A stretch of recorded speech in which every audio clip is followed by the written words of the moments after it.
গল্প অনির্বাণ ৩।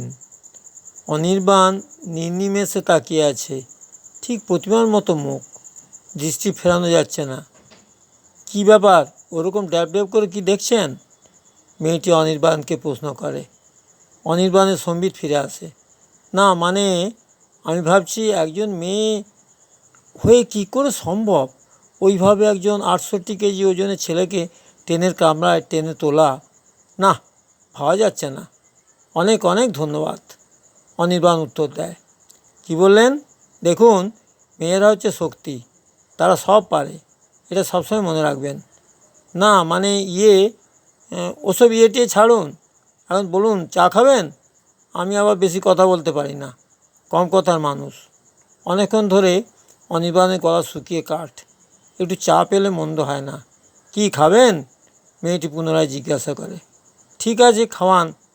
কামরার অন্যান্য যাত্রীরা অনির্বাণ ও মেয়েটির দিকে একভাবে দেখে চলেছে। মেয়েটি থার্মোফ্লাস্ক থেকে কাপে চা ঢেলে অনির্বাণের দিকে বাড়িয়ে দেয়। ধন্যবাদ। চা খেতে খেতে অনির্বাণ প্রশ্ন করে, কতদূর যাবেন? তা জেনে আপনার কী হবে? আমি আবার কম কথার মানুষ। অনির্বাণ মুচকি হেসে বলে, তা ঠিক। শুনুন, আমার বাড়ি বিষ্ণুপুর, কলকাতায় পড়াশোনা করি।